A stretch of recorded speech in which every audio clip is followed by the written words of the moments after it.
a My Social Security account at ssa.gov/myaccount. Social Security, securing today and tomorrow. Produced at U.S. Tax. You are tuned into WWE Lakeville, AM 1100. The opinions expressed during the sponsored programs on this station are strictly those of the program hosts, guests, and callers and are not necessarily those of Beasley Broadcast Group, this station, its staff, other advertisers, or agencies. Yes, this is Mr. Controversy, and this is the infamous 3-point conversion station. Keep it locked.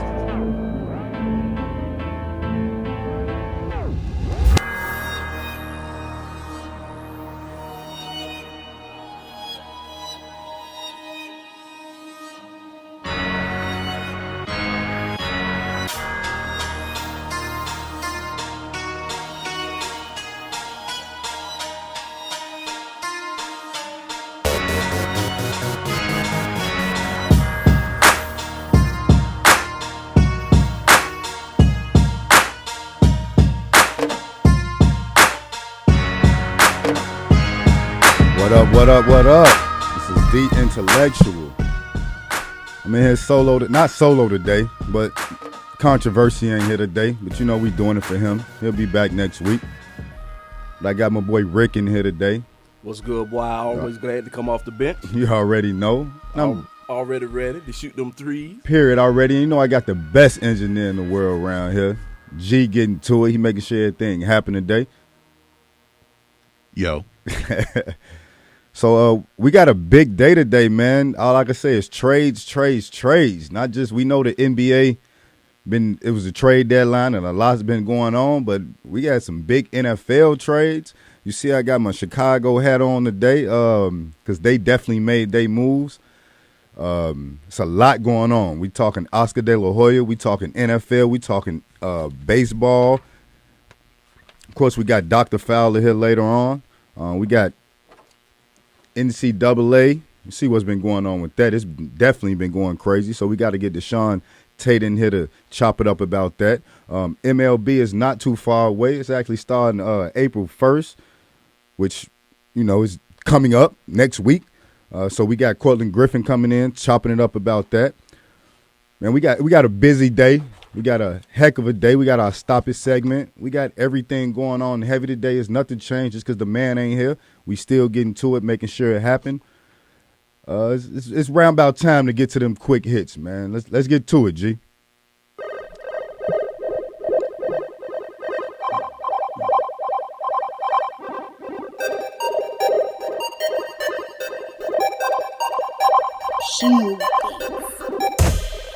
Yeah, to start it off, so Washington football team, of course, we still calling them that because that's what it is for now.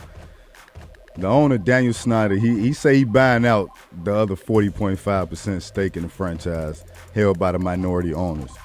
To facilitate the move, Snyder reportedly has requested a $450 million debt waiver from the NFL's Finance Committee, which was approved. Now, he'll pay about $875 million. Y'all hear that?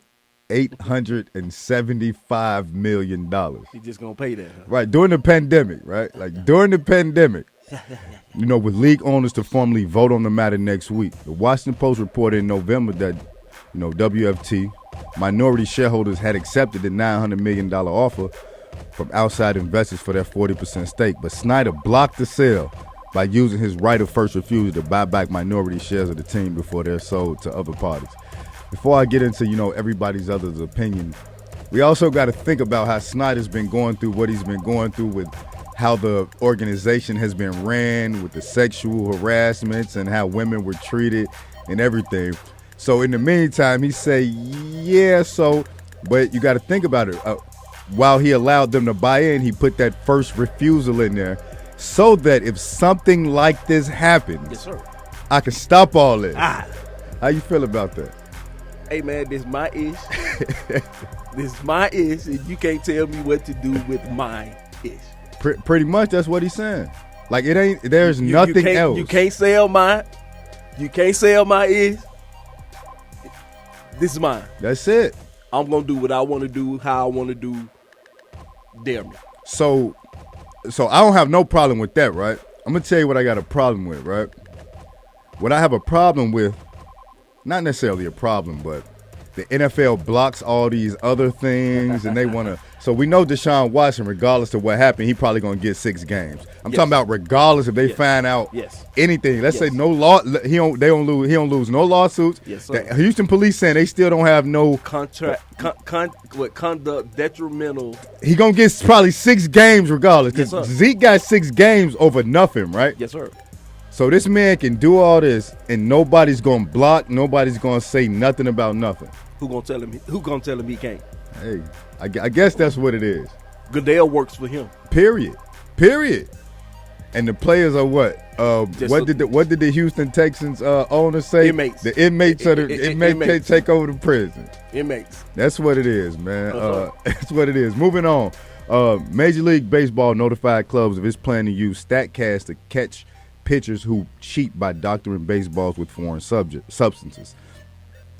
The MLB intends to use StatCast data to analyze increased spin rate, specifically for pitchers suspected of doctoring baseballs. They will also have increased monitoring by compliance officers and inspection by a third-party laboratory of balls taken out of play. That's a lot.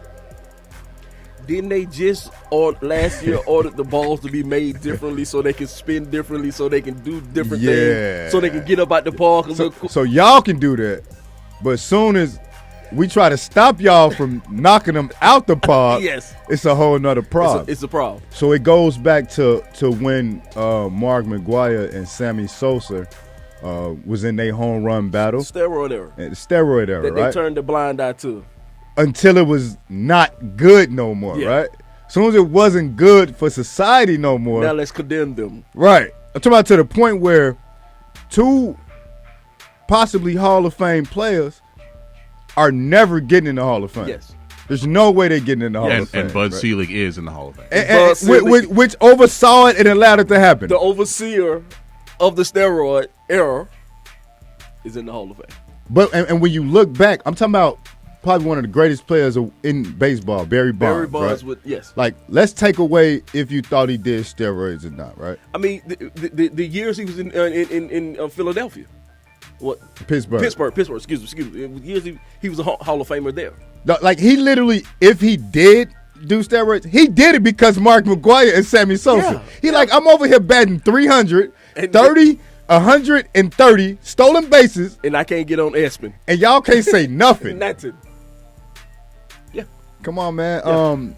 Baseball do what they want to do, and apparently the NFL do too. How they want to do, when they want to do, and who gonna tell me? Exactly. Nothing you can do, man. Moving on. Let's get to Shaka Smart. He's been hired by Marquette as their new basketball coach, replacing Steve Wojciechowski, who was fired last week after 7 seasons with the Golden Eagles. Smart becomes the first black head coach. Props. Definitely props in program history. Marquette, what's that, Wisconsin? Yes. Yeah, it's in Milwaukee. Yeah. He had been head coach at Texas for 6 seasons, taking the Longhorns to 3 tournaments but no tournament wins. I feel like he definitely did that because we know what was going to happen. He was going to get fired. I mean, I feel like Shaka should probably be in a smaller network because I don't think a big network as big as Texas or something like that he can succeed in. He can definitely recruit, but like beyond that, I mean, I don't know. How you feel about that, Rick? He didn't turn the talent. Texas has too much talent for them to not go any further than what he did. I mean, we still believe that he's a good coach, though. Mm-hmm. Yeah. Do we? Yeah. Do we still believe that he's a good coach? I mean, for him to be at Texas for 6 seasons, I thought it was shorter than that. And it did happen quick, didn't it? Yeah. But for him to take the run he made with Virginia Commonwealth to the Final Four, like that still means something. Very much. Yes. I mean, you look at Butler was in that same Final Four, and that turned into Brad Stevens being the Celtics coach. So what, 6 seasons and he still hasn't won? Oh, we'll get to that. He's still might not make the playoff. Right. I mean, Shaka Smart, he's a good coach, and also he's from Wisconsin. So in a way, he went home. Okay. That works. So That works. it's going to go a long way. And I know Texas wants to be good at basketball. They want to be good at everything. But it's But Texas. the It's basketball football. thing really Yeah. hasn't popped off the way they want it to. Yeah. But they want to be good. And the next guy they're going to hire is just going to be, I don't know, some dude. I'm definitely Deshaun might know. But Since what? Kevin Durant? They haven't really since probably KD, right? And they weren't really that good then, were they? Right. I mean, if I remember Well, correctly. yeah, I think they lost in the second round. Yeah. they in that wasn't. tournament. But and I know this, we're not even on there, but why isn't Texas basketball good? All the money they have in Texas. Football. They invested in football. Yeah. Okay. Football. Okay. They high school games look like college games. Yeah. Like, Yeah. Oh, You I know know. what I mean? No, I know football is king. Yeah. But you would think that some of those athletes would trickle down to the basketball. so with that, when I say Texas, what you think of? Oh, I mean, Sports. you- So that like you can't you know what I'm saying? You can't, you know what I mean? yeah. Oh, So yeah. But you would think that with all the money that's at Texas University, invest in the basketball. you would think. Invest in the because basketball. they got their own network, they got their own everything. Yeah. They own money. In Texas University is its own money. Is it by itself? So you would think that their basketball program would be better than what it is. Apparently not. Yes, exactly.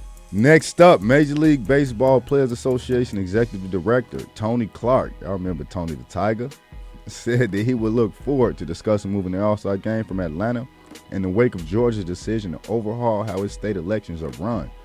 Georgia Governor, I don't even want to say his name, he has signed into law a sweeping Republican-sponsored bill that includes new restrictions on voting by mail and greater legislative control over how elections are run. Democrats and voting rights groups say the law was disproportionately disenfranchised voters of color. The MLB All-Star Game is set to be played July 13th at Atlanta's Trust Park. Dodgers manager Dave Roberts, who would manage the NL team, said he would consider declining the honor if the game is not moved. I agree with everything with that. I don't know if anybody's looked into that bill that was proposed. It is kind of the Donald Trump bill. Like, you will be arrested and charged with a full crime if you give anybody that is in line any type of food, drink, or anything. It is literally a crime to do that. You can't I think you can't vote on Sunday. Like, it's something with Sundays. Like, it is taking Sundays away because that's when a lot of black people vote. Get out of church and go vote. There's only one Saturday voting. They've taken away a lot of the drop-off boxes. You got to have a photocopy of your ID if you do the absentee ballot. Like, who got a printer in the house right now? Right. Yes. Yeah. Black folk didn't have printer when it was in your house when So- it was the thing to do. So with that, my people, you see what they're trying to do? Before it's time to vote, make sure we do everything that we need to do, whether we got a printer, whether we make sure that we're going to do it on a Saturday, Monday through Friday. Again, most jobs allow you to take off and still get paid during that period of time. They can change the rules, but they can't stop us, right? So continue to make sure that we're there and we're stepping up before that time's hit so that we can make sure it happens. So don't let them do that. They can change the rules, but let's do what we need to do. But I'm with Tony Clark some, but Atlanta is so much black excellence that it's a small scope. It's a small line to cross, right? Because you can say Georgia, yeah, I get it, right? But when you say Atlanta, that does a big difference for the city. This city is black, man. This city is. I get it. But you have to hit them economically, and that's where it hurt. You and that's have where it to. hurt. And overall, that's what it's going to be. So, White folks yeah. don't respect nothing but the loss of money. Yeah. So I'm with them. Let's move it. Let's do it somewhere else. Another proud city. They ain't even got to be here. When they see that, then a couple years ago when they moved the Final Four from North Carolina, same thing. because of that It was the NBA All-Star. Yeah, Oh, yeah. that's right, yeah. And because genders couldn't go to the bathroom or Yes, something sir. like that. They changed it real like they. So yeah, I'm with it. Last but not least, old man, boxing legend Oscar De La Hoya. Remember he said earlier late last year that he was going to come back. He planned to return to the ring. He's coming back on July 3rd. Ryan Kavanaugh, the CEO of Triller parent company Proxima Media, said the card will take place in, of all places, Texas, possibly AT&T Stadium. The promotion is targeting a big UFC name for De La Hoya's opponent. De La Hoya has a multi-fight deal with Triller. He last fought in 2008 when he lost to Pacquiao. It's funny that as much as he doesn't like Mayweather, he's kind of following in the same, you know what I'm saying, in the same dig. Like, you gonna fight a UFC? I want to know who the name is, man. How y'all feel about that? I don't want to see it. I wish these old boxers would find something to do. I'm talking really find something to do, because who wants to see these fights? I definitely. I'm not interested at all. Yeah, I don't know. You want to see De La Hoya, G?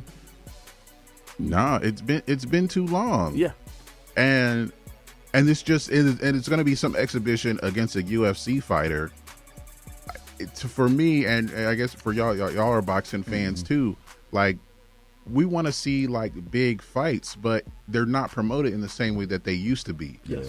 And the reason why they're doing this, I mean, the success, if you want to call it that, with the Tyson Roy Jones fight, and now Tyson's fighting Holyfield in May, but it's an exhibition fight. But it's like the names of the guys who are supposed to be the current champions, aren't being promoted in the same way. Yes. So now we got these gimmicky fights. Floyd Mayweather's fighting YouTubers, and UFC fighters now want to get into boxing after Conor McGregor, but the whole fight game looks it's unrecognizable. It looks like a joke. And De La Hoya is getting money. Like, Yes. he getting money in other ways. The So promotion game. like He got to be jealous because ain't nobody saying his name. That's what it is. That's all. And you know, folks that have money, they want more money. That's it. Tyson them picked up a check. Floyd picked up a check. And we didn't check. even mention that Tyson and Holyfield finna fight. They was talking about Tyson getting what, like $25 million or something. Yeah. Man, look. Or that was turned down. They agreed to something. Yeah. So that's still a lot of money. So if he for turned an down exhibition. 25, what did he agree to? Yeah. 35. Amen. Yeah, it's definitely gonna be crazy. We're gonna take this quick break, and we coming back with Deshaun Tate and some March Madness. Let's get to it.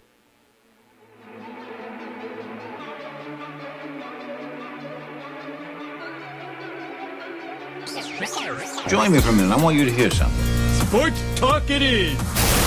Welcome! You're listening to the Sports Shock Show, and I'm the Sports Shock Wayne Candy. The 3-Point Conversion Sports Lounge. And I'm your host, Mr. Controversy. Hello and welcome to DNA Sports. This is Don the D and DNA. What's going on? This is Ace of the A and DNA. Where we bring the facts about sports. It's Sports Round Table. I am your humble host, H.O. Download the Real 1100 app from your Google Play or Apple App Store today. Sarah's and Barnes, you're listening to 3-Point Conversion.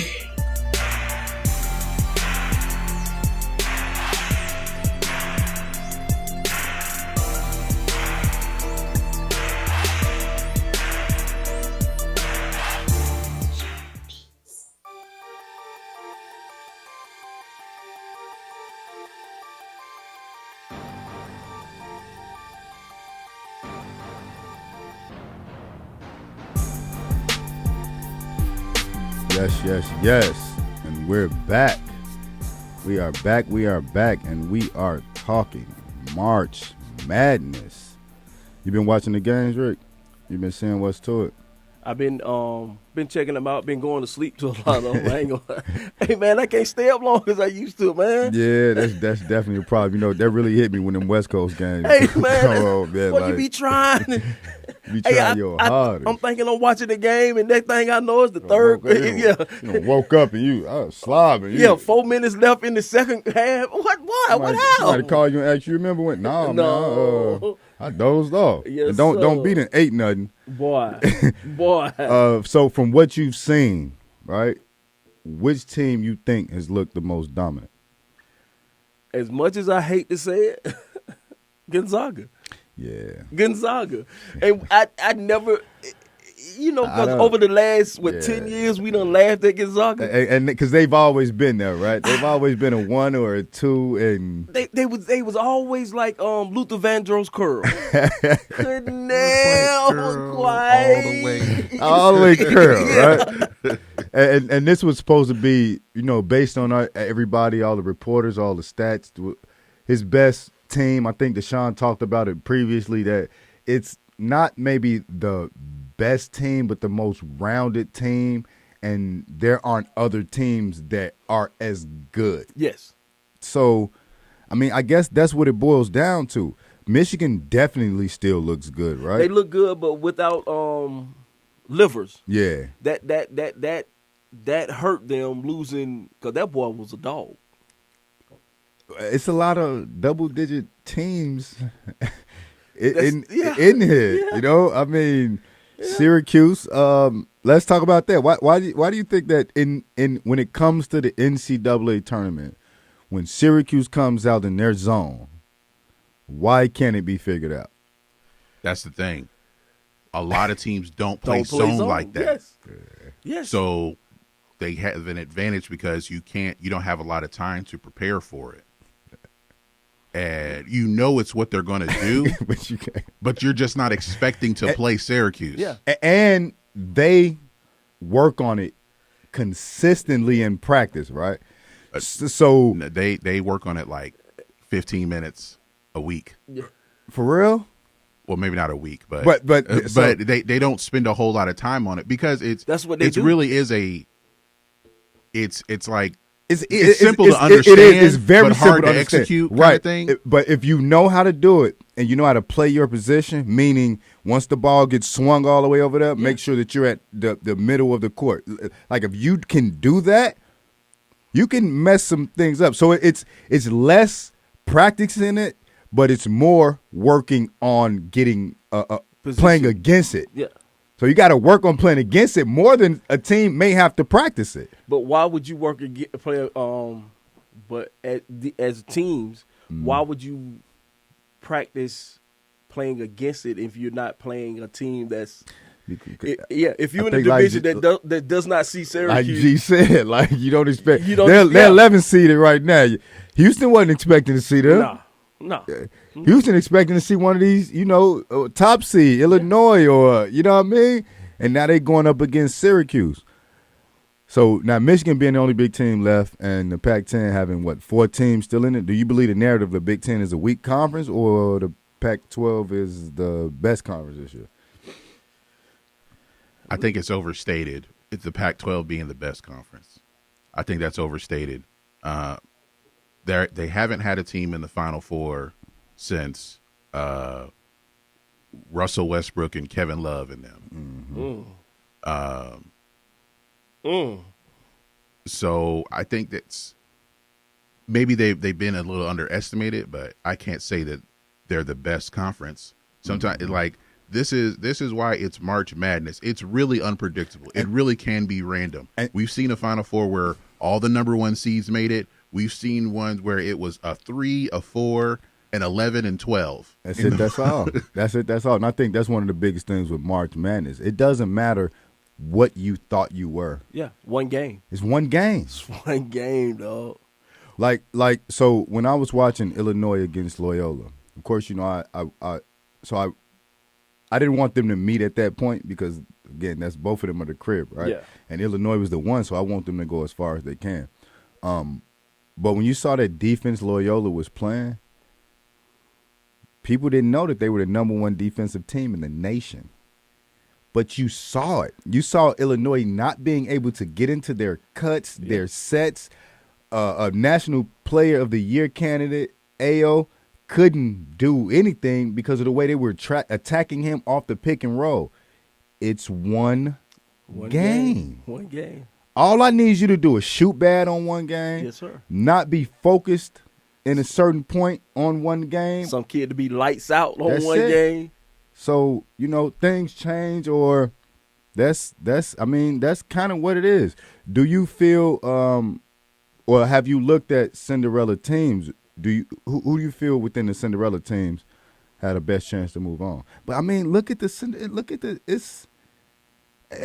what? How many Cinderella teams is it? It's like 5. All of them. Right. We got Oregon State. Loyola's still there. You got Syracuse. You got Oral Roberts. Yeah. I like. You got UCLA. I like Loyola though. I like defense. I'm still a defensive guy. I'm old school, so I like to hang my hat on defense. And again, they're playing a 12, Yeah. right? So for them to move, they kind of now are in a position where they're expected to move on. Yeah.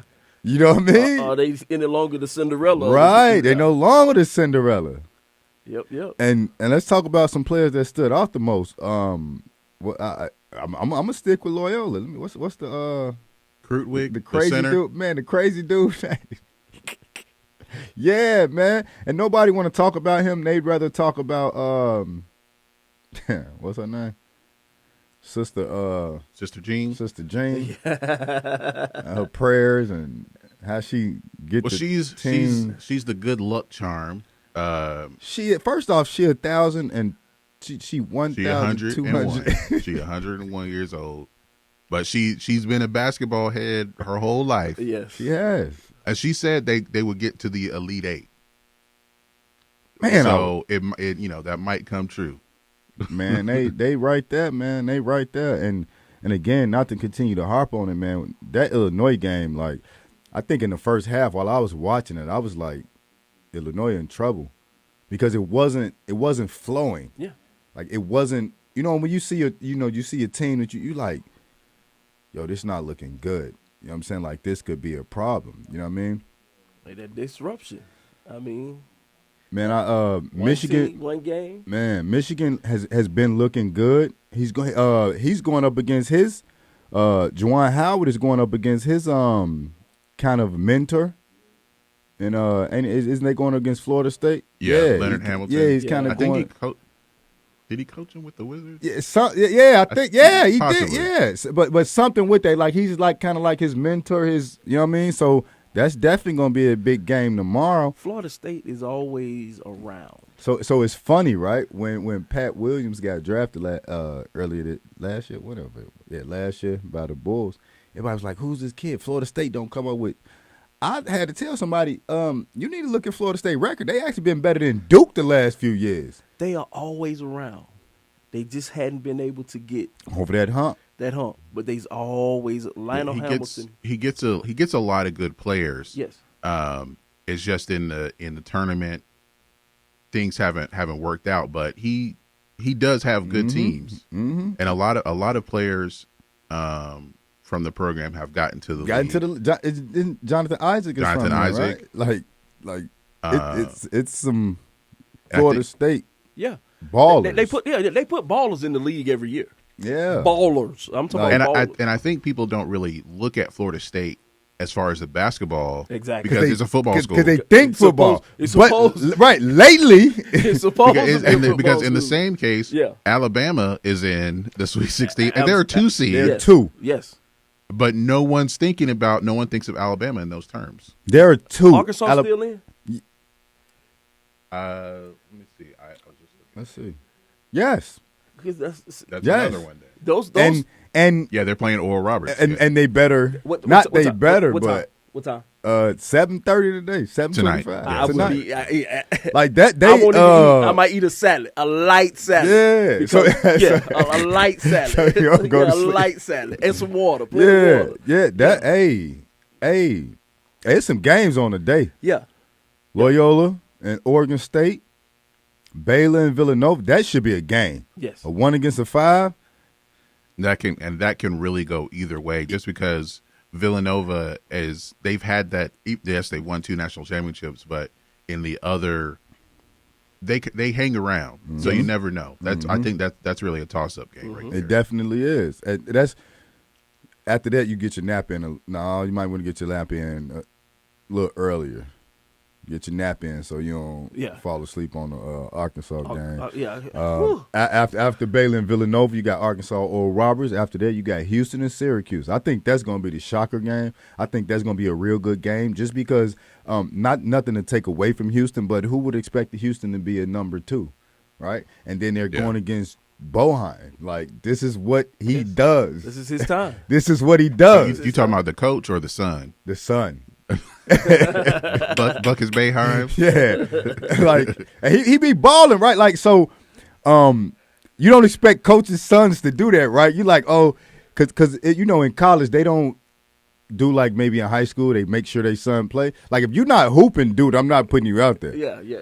Boeheim's son be balling. I mean, a lot of times you'll see the son at the end of the bench. Very end. He walked on, but because I think in a lot of cases it still happens on college campuses because he's the son of one of the employees. It's either a discounted tuition or it's a no tuition kind of thing. But I mean, and I think Calipari has a son on his team. Who? I know. They ain't make it. And sometimes you'll see at the smaller schools the coach, the son is the best player, like in Creighton when they had Doug McDermott. So it's a nice story. If they make the Final Four, prepare to hear a lot of it. We want to hear all the stories of when Buddy got in trouble in school, or dad had to come to the or school. when he finally beat his dad in 101 or something. It's going to be silly stories like that. Definitely. Well, that definitely wraps up. NCAA again. We got some good games. Not only today, tomorrow is going to be heavy. So when we get back in and talk about it next week, it's going to be a whole different ball game. We'll be right back, and we're going to talk about get to this hot topic, these NBA trades.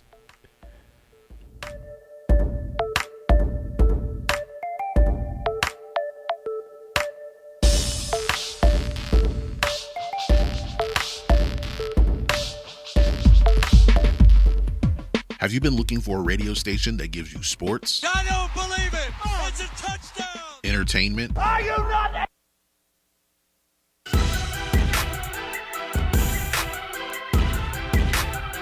Yo, what's up? It's Allen Robinson, wide receiver for the Chicago Bears, and you're here with the 3-point conversion.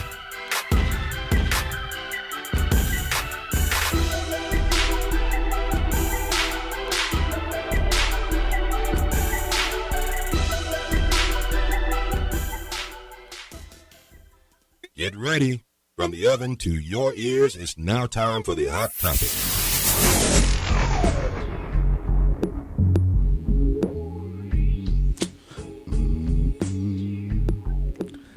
So, based on not just reports, just what we're saying, this was like the most active NBA trade deadline in history. Like, it was a lot of players moved. I think it was 45 to 50, which equals to like 10% of the league. It's a lot of people moved and a lot of things going on. So let's start off with the best trade of the deadline. I'm gonna start it off. For me, and it's not just because I'm a Bulls fan or whatever. It's because you didn't hear anything about this. You didn't know Vooch was on the block. You didn't know the Bulls were willing to do anything.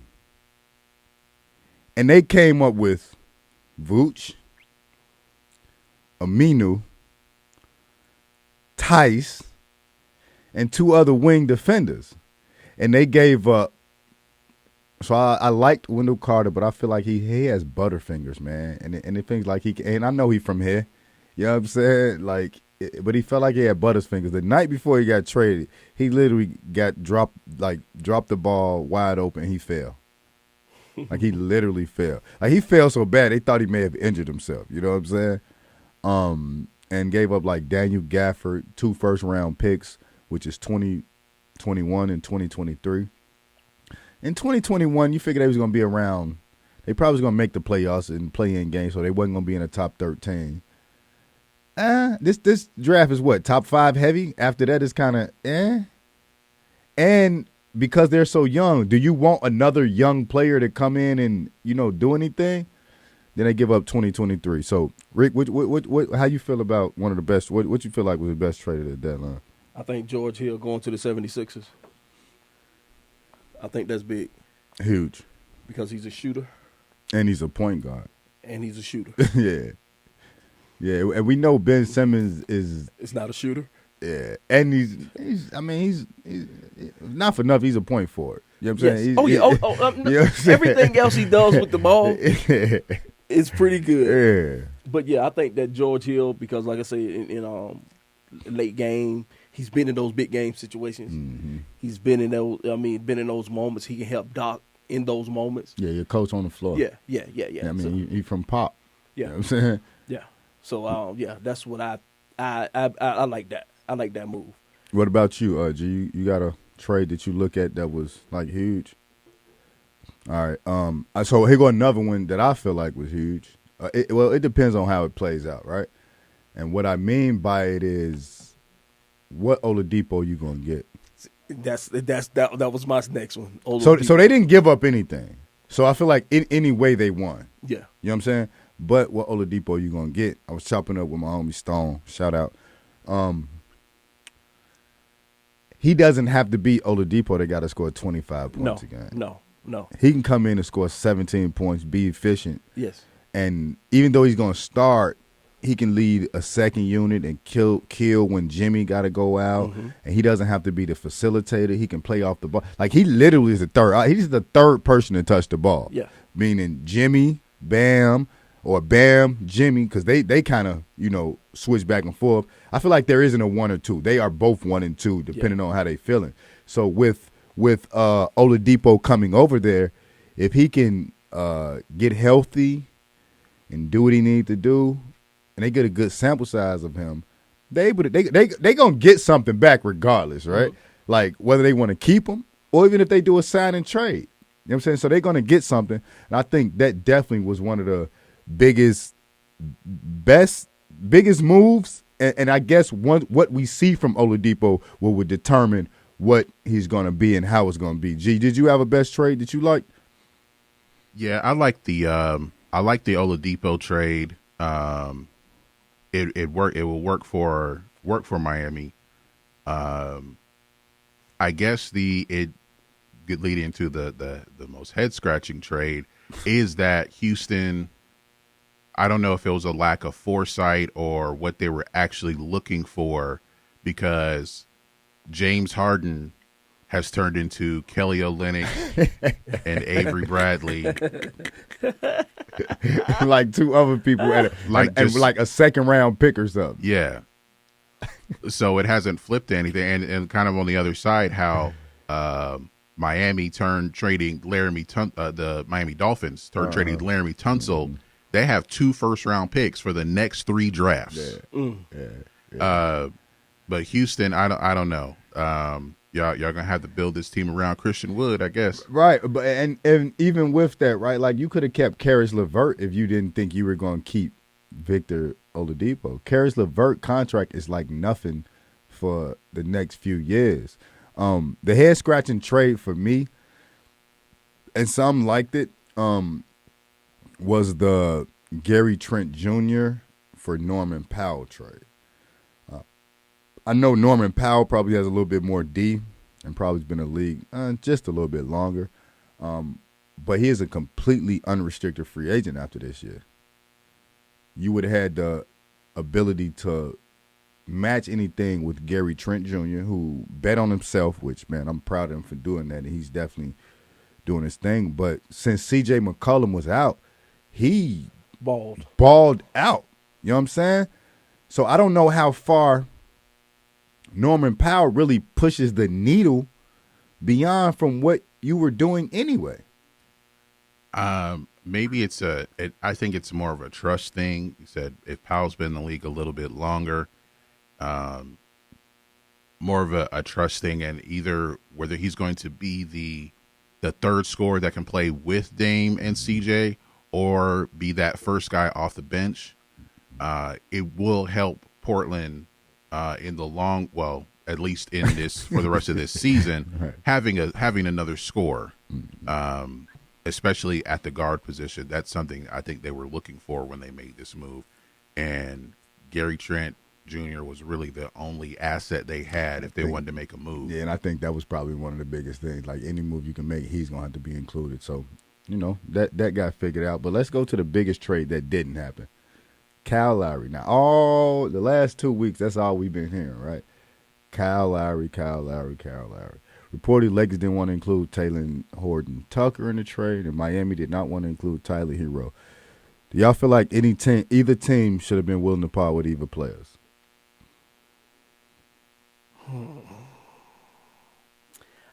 I like with Miami with Tyler Hero and that the starting chemistry with they have. I like that.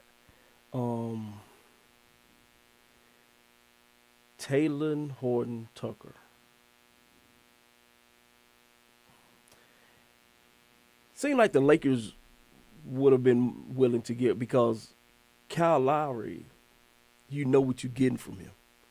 He's hard-nosed, and he's a point guard that can score. He can get his team involved. And with LeBron being out, Needed some help. They need some help. Bad. Mm-hmm. And he can actually help LeBron once he comes back. Once he's back. Mm-hmm.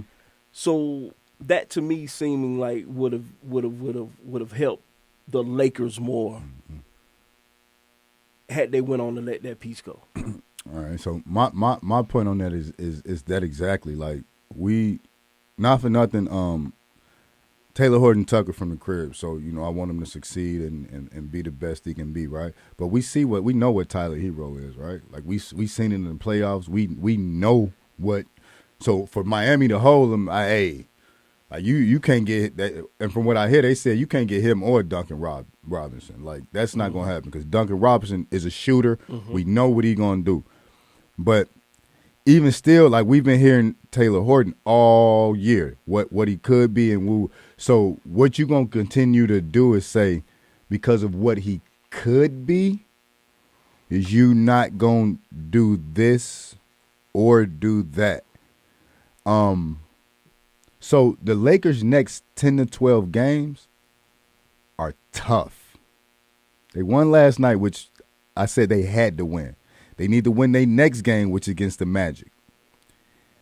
After that, they play some heavy hitters. The Lakers can go from, what are they, second right now? Second or third? I think they're fourth. See? See? Even with that. Yeah, they done. Let me see. Hold on. They're fourth. They're fourth. They are only 5 games from 8th. 6 games from 9th. With LeBron and AD being out, they literally can go from 4th to the play-in game. Play-in game, yeah. Yeah. Yeah, it's going to be tough for them because, you don't have your 2 best players, and you have to lean on guys who they haven't.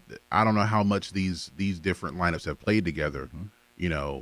Sometimes some players are better when LeBron is on the floor and AD's off, and if AD's on, LeBron's off, some other players are better. But now without either of them, how do you handle that? Mm-hmm. So you have to see how good of a coach Frank Vogel actually is, or Jason Kidd, whoever y'all think is in charge. LeBron. LeBron and AD have been at the game, so right. they might be the coach too. Right. But they have to lean on them, and like Mike said in the chat, Horton Tucker has been one of their best scorers, and he's going to be somebody that they need if and when AD and LeBron come back. someone they're going to need off the bench.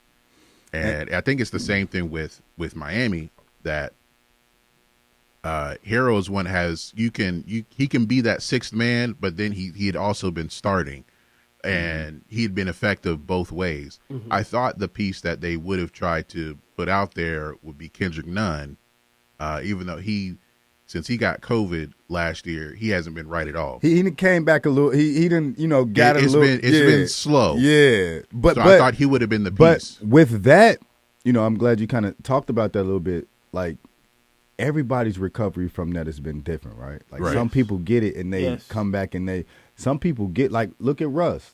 Last year after he got it, he was not okay. No. And he started even this season off slowly, but he's come on and gotten to it. So something, I feel like the Lakers needed to do something. They didn't, so it is what it is. But even when LeBron, like, we know what we're going to get when LeBron come back. Like, LeBron going to be LeBron, but is AD going to be AD? That's the thing, because we still don't know about it, because this Achilles thing. Is it going to be like when KD, he come back and play a couple games? How do you? And then and we know he falls at least one time a game, to the point where you don't know if he hurt or you know what I mean. He's soft bones. Real quick, which player you think gonna help their team more? Rondo with the Clippers, Vooch with the Bulls, Lou Will with the Hawks, or Oladipo with the Heat? Rondo, because of experience. And you expect the Clippers to be there, and that's what they were missing, that point guard. Everybody else is kind of, all right. Yeah, you're going to help. Even, me loving the Bulls getting Vooch, I think about the future, not just this year. You know what I mean? So what you think, G?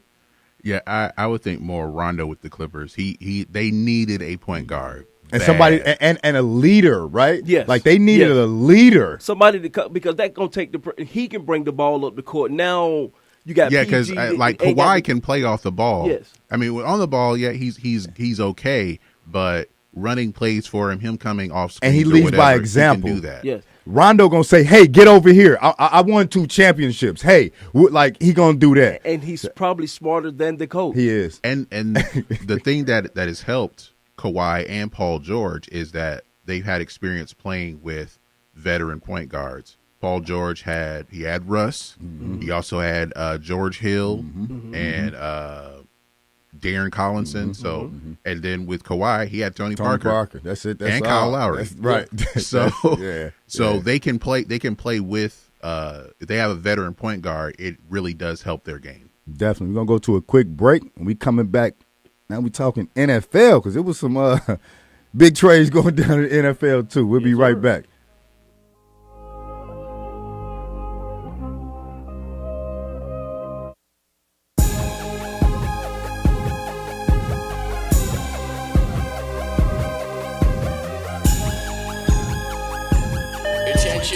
Radio station listener, this might make you say, "Oh my god!" Get this station and 1,500 live stations plus a custom station you can create all in one right now. Download the free app now at iHeartRadio.com. Oh my god!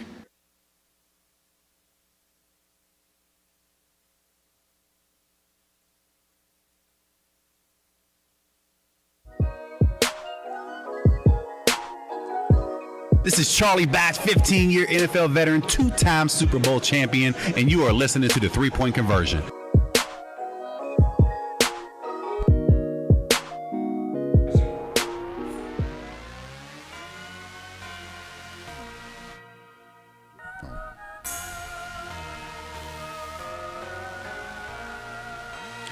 Yo, we are back.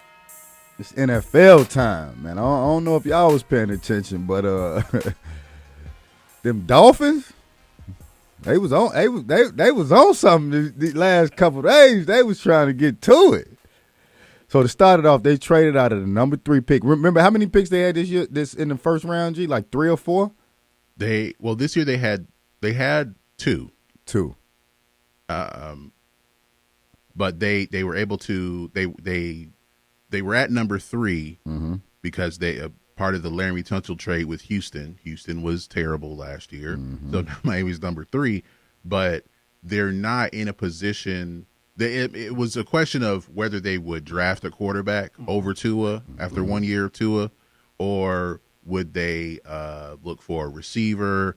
Would they look at Penny Sewell? You know, so they traded back to number 12. But then Philadelphia moves back. They make a trade with Philadelphia. So now they're back up to 6. Because of all the assets that they had, they are able to do that. Right. Yes, sir. Like if you're trying to trade within the top 5 or 6, you got to have some. You're going to give away some other firsts. Yeah. So they definitely had the draft capital, and I think it was through a couple of other transactions. I can't recall exactly, but they had the assets made if they wanted to move back and then move back up. But for it to happen in the same day, like within the same minutes, hour, like it was 30 minutes. Like and then you also got to think about they went 10-6 last year.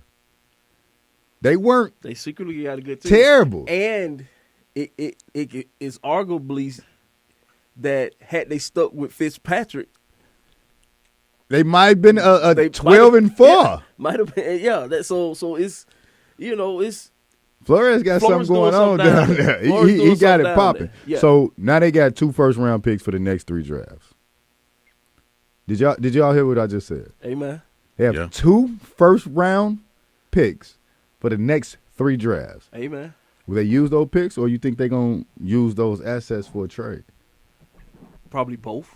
I think a combination of both, too. A combination, because you have to get that young talent in that you don't have to spend a lot of money on. Keep them contracts straight. And you develop them to what you want them, but you got to have some veterans to come in and help mold that thing and put those pieces together. And I wish we could have talked to Ab about this, because he'll say exactly what they need, probably wide outs or something like that. He'll be able to get directly on them.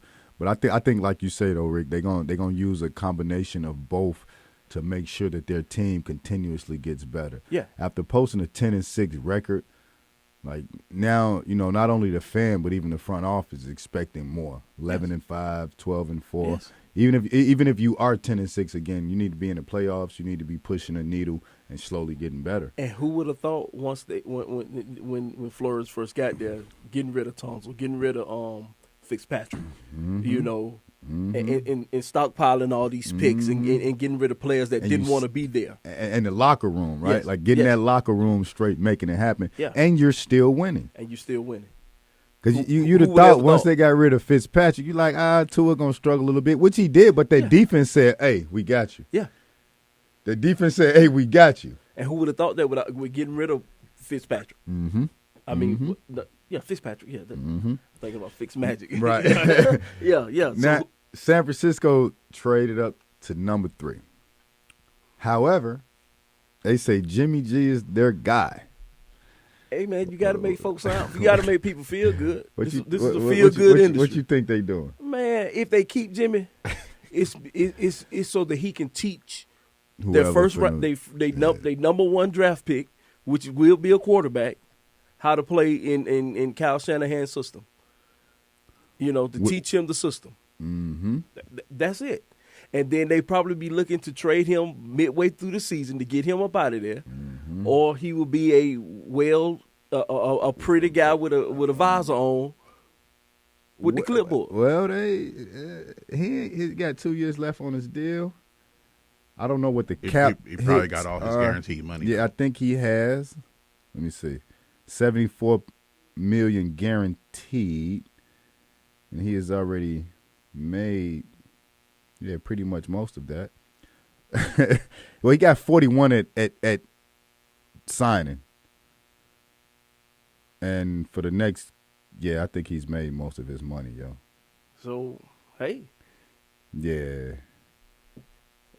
Yes. And yeah. So, of course, not this year. It's either probably going to be a trade. Shanahan finna get his quarterback. Definitely. Shanahan finna get his quarterback. So I mean, I don't. I even if they moved up to 3, when you move up to 3 with the quarterbacks that are here today, yes, he going to get his quarterback. He's going to get a quarterback. He going to get his quarterback. The dude he wants. Yes. To run his system. do y'all see a Jimmy G and New England reunion? No, because you know he still got year. money. He still can. Belichick can make it happen. Okay, are you gonna start Cam or Jimmy G? I mean, let them fight it out. Because you don't. So Cam number isn't what people think his number is. They say he signed for 15. He got to hit incentives. He has to start. He has to do all of this. He got to make the team. Yeah, he got to do a whole lot. Not saying it will happen, but not just that. But if he don't go there, Belichick and Cesario has a. I know this hasn't had nothing to do with Jimmy G, but Belichick and Cesario has an experience. An experience like, what if Watson go over there?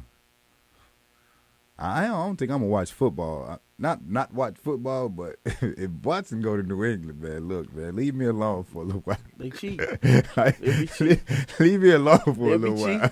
This dude was only out for a year.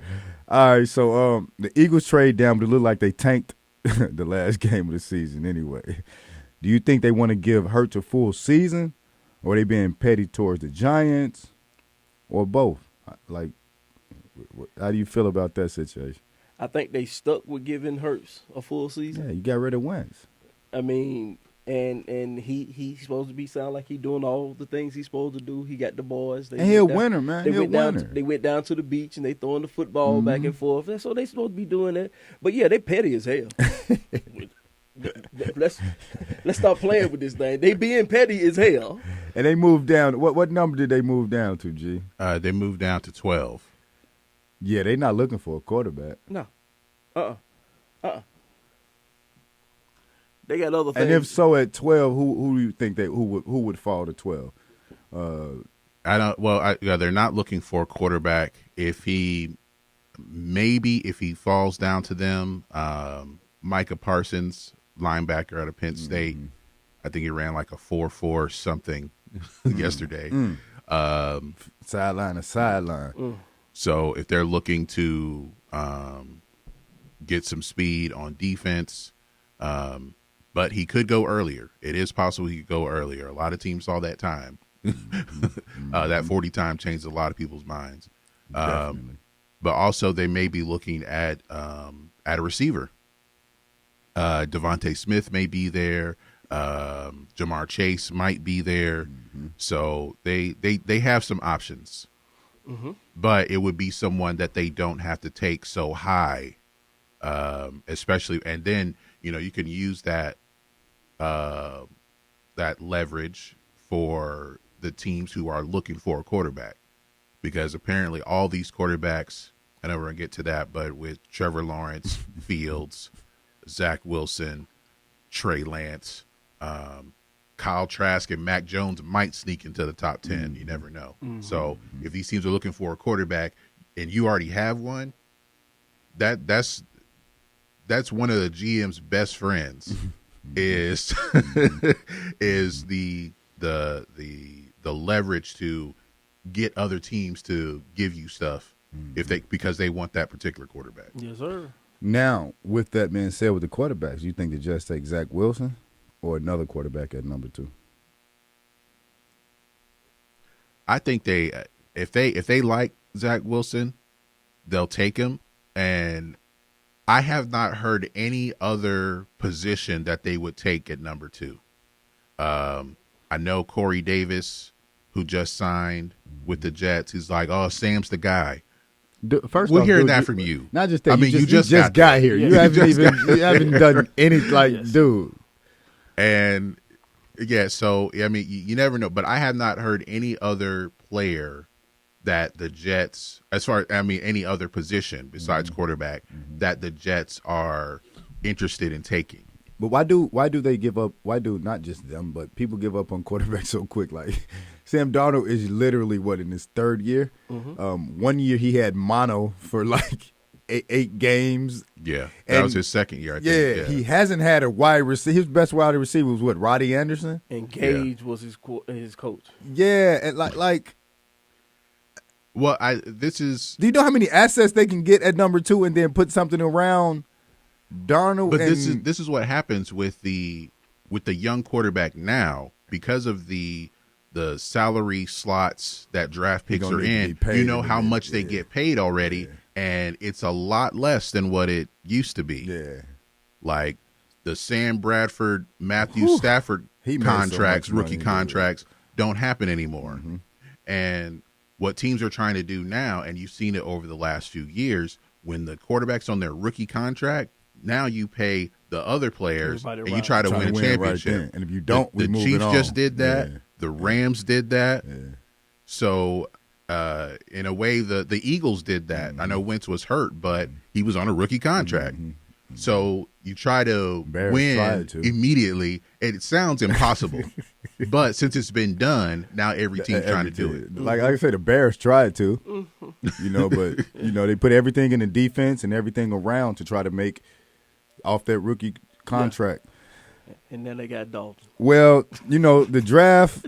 That was funny just to say. Draft coming up, man. QB1. Oh, man, I'm sorry. No, but that was just. They definitely have to do that. That was a little extra to just let. Who else the quarterback? Well, of course he's going to be cute, but we'll get to that when we get to it. Now we're going to take a quick break, and we're coming back with the Stop It segment.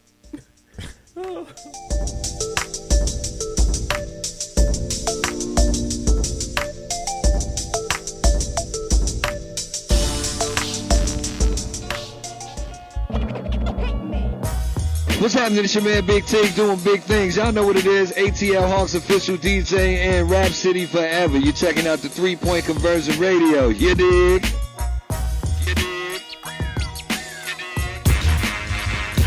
are tuned into WWE Hakeville, AM 1100.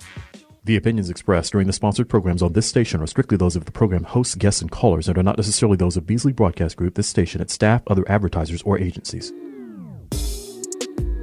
Big ups to our Sports Lounge crew for keeping the airwaves blazing each and every Saturday. But I want to send another special shout out to our team of writers at the 3-Point Conversion. You can visit us at the3pointconversion.com. You can also like us on Facebook, follow us on Twitter. How about the Gram? How about iHeart? How about Spreaker Radio? How about wherever you need it, baby? We got you covered.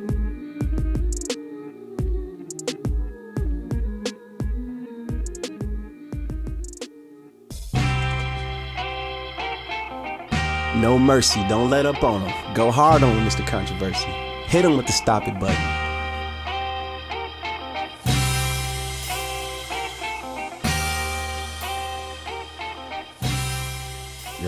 Yes. Y'all know what time it is. It's time to get to this Stop It segment. Let's get it.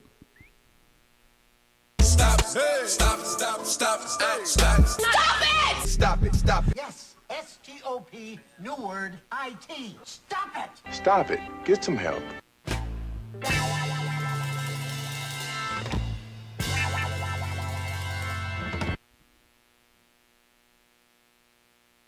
All right, just crashed. So let's try this again. Stop it. Stop it. Stop it. Stop it. Stop it. Stop it. Stop it. Stop it. Yes. S-T-O-P, new word, I-T. Stop it. Stop it. Get some help.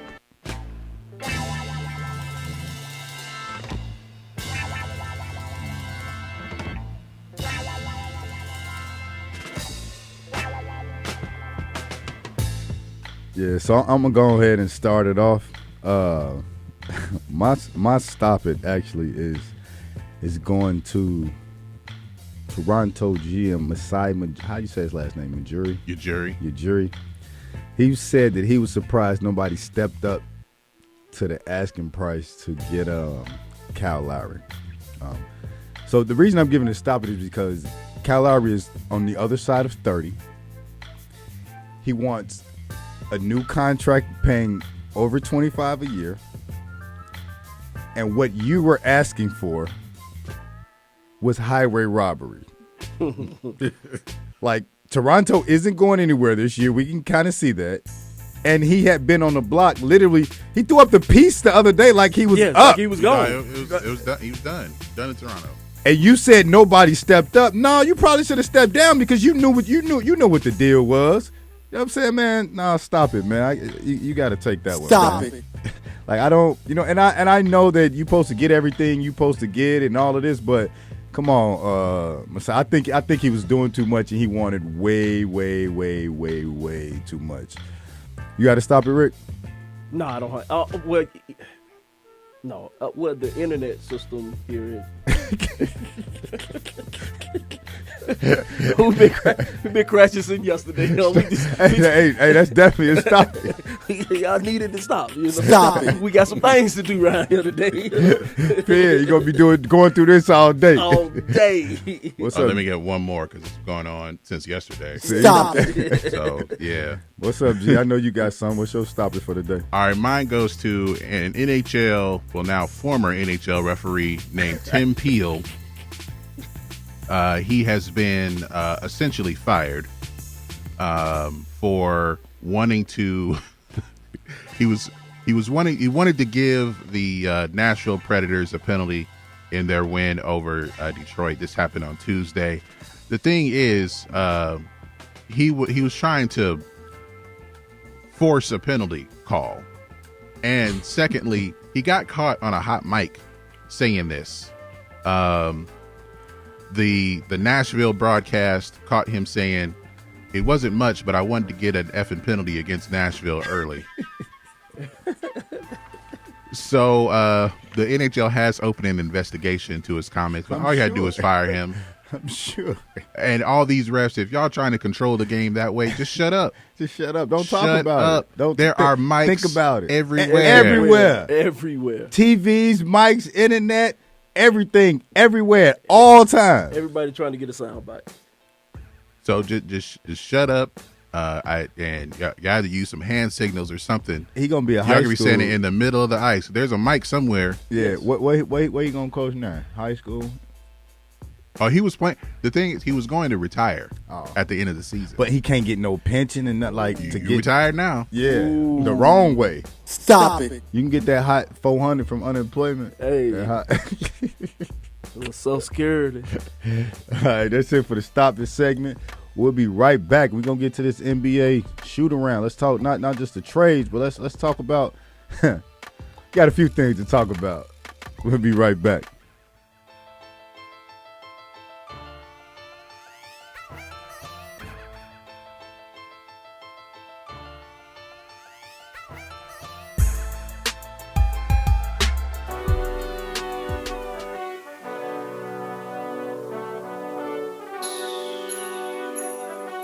Let me break down to y'all what's so dope about the three-point conversion.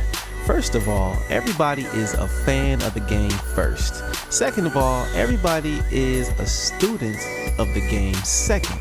And third of all, we're the average sports fan just like everybody else. We're not coming in here, walking with our nose tipped high, acting snooty, acting brand new. This is a grassroots organization. Bar none. The three-point conversion, where fans' opinions matter. Be sure to visit the website www.the3pointconversion.com. Get your fix, get your articles, multimedia, and everything else that you, as a sports fan, need. So again, the3pointconversion.com. It's where it's at, man, where fans' opinions matter.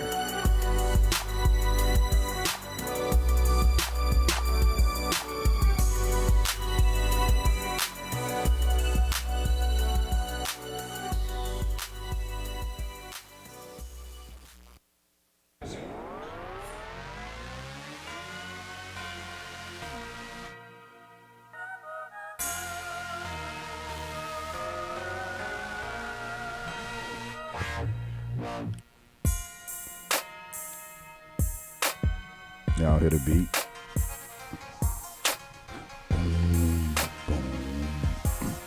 We're gonna get to this NBA shoot around. Me and Rick was just in here chopping it up. Blake Griffin had another dunk last night. He got more dunks in the last 2-3 games than he had in the last 2 or 3 years. That's happy. He jumped for joy. He He got happy. it. And so when did he 6'10"? Yeah. Who like y'all thought he couldn't dunk? Seriously? Like seriously, you thought that he could dunk? It looked like how Ben Simmons doesn't shoot threes. Blake Griffin all of a sudden won't dunk. Yeah, he just wouldn't dunk. Yeah. But I think he happy. I mean, that's no one. He's older. Mm-hmm. He don't have to be the man. Yep. He just happy. And he balled last night, yo. Like he can score. And he can facilitate more than what people understand. He just right? can't score when you need him to score. And he not finna jump over you no more. Like, dude, this is not that. Like, I'm not doing that no more, fam. Yeah. I'm 102. He's on a team where Kyrie wants to take the last shot. Harden wanted to take the last shot. And we know KD I don't have to do that. Yeah, 17 last night. He's free. He's happy. Yeah, 17 points last night. Like, for real. +5. He had 3 boards, which is low. 2 assists, only 1 turnover. He had 5. He was hacking like a mob. Hey. 5 fouls in 20 minutes. You say, I'm getting all mad. Hey, get your fouls, man. I'm getting all mad. Foul. Take these 17 points, Yes, though. sir. And you know, the Nets struggled a little bit with, Detroit, but again, they only had Harden. So actually, that's what we're going to start with. They only had Harden. He had 44. He had 44, 14 and 8. Yes, he is. He should be in the MVP run. I wanted to play the clip to give some context. Okay, My fault, because I know I kind of jumped a little bit, but, we was kind of on that already. Even more since your last MVP season, and do you feel like you belong in those conversations again this year? Well, I feel like I belong in it. I feel like I am the MVP. I mean, it's that simple. And I don't want to talk. I don't want to be, speaking division on myself, but I'm going to just leave it at that. But I just try to go out there every single night and give my teammates everything that I can, bring to the game. Tonight, Detroit's game plan and schemes were to take away the lob pass and not let our bigs get lobs and our shooters get shots, and that allowed me to get to the basket and, shoot layups all night, So it's just different games are different, and I just take what the defense gives me, and, the next game it might be we get more lobs and shots. So just play the game the right way and try to be efficient in doing it. Let's frame it this way. Pop yo-ish. He's been very efficient. He is being efficient. Very efficient. Do you see how he knows how to read the game? Right? He said, so they going to take away our lobs?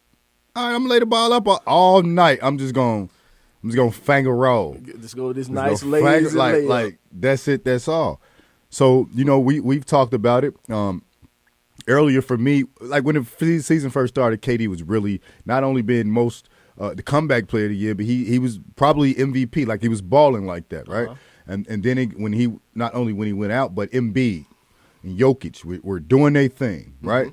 Like, and those were the names you were going with. Some people were hollering LeBron. I was like, LeBron was, doing his thing.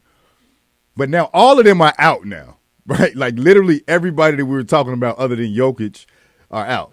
And now the thing with Jokic is kind of like your team isn't really winning the way that they should be, and your numbers have fallen off a cliff. Harden might be the leading vote getter for MVP right now. I would still say Jokic, just because he's a center. He still has center by. I know he plays, and he does so much from a big man, being a big man. His passes are crisp. I mean, but James Harden is definitely 28, 11 and a half, and 9. Yes, and he can't jump. No, that's Harden's.